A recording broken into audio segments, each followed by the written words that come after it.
The moment I saw the charge, my hands started shaking. Not the nervous kind of shaking, the kind that comes when your body decides before your mind does that something is wrong. $198, pending. No explanation, no warning. Just a silent withdrawal, like a thief who doesn't even bother to run. That's the kind of thing that makes people rage. The quiet kind. The kind that simmers until justice becomes the only word that makes sense anymore. I had done everything right. That's what made it unbearable. I canceled the service on time. I followed the steps. I saved the confirmation email like a paranoid squirrel hoarding proof. And still, there it was. Money gone, as if my effort, my time, my care meant absolutely nothing. I called customer support. You already know what happened next. A voice too cheerful for the crime it was about to deny. Scripted empathy. I understand how frustrating that must be. The word frustrating felt like an insult. This wasn't frustrating. This was theft wearing a polo shirt and a headset. They told me there was nothing they could do. That sentence does something to people. It rearranges your insides. It turns patience into fury and fury into a craving.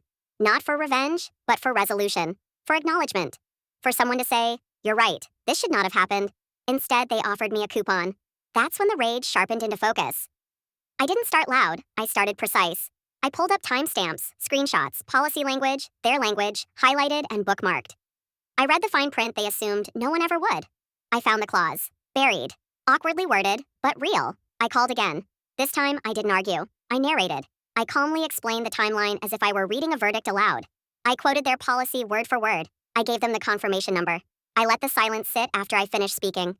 You could feel the shift on the line, the moment when frustration changes sides. They put me on hold. That hold music felt like a drum roll. When they came back, the voice was different, less cheerful, careful now. They said they'd reviewed the case. They said the charge should not have occurred. They said they would issue a full refund. But I wasn't done. I asked for the confirmation in writing. I asked for the refund timeline. I asked for the escalation note to be added to my account so this could never happen again. There was another pause. Then, of course, the refund hit 2 days later. Same amount, same digits. But this time, it felt heavy in the best way, like justice you can measure. I opened the email confirmation slowly, savoring it. I didn't smile. I exhaled, because the victory wasn't just the money. It was being right, and being proven right.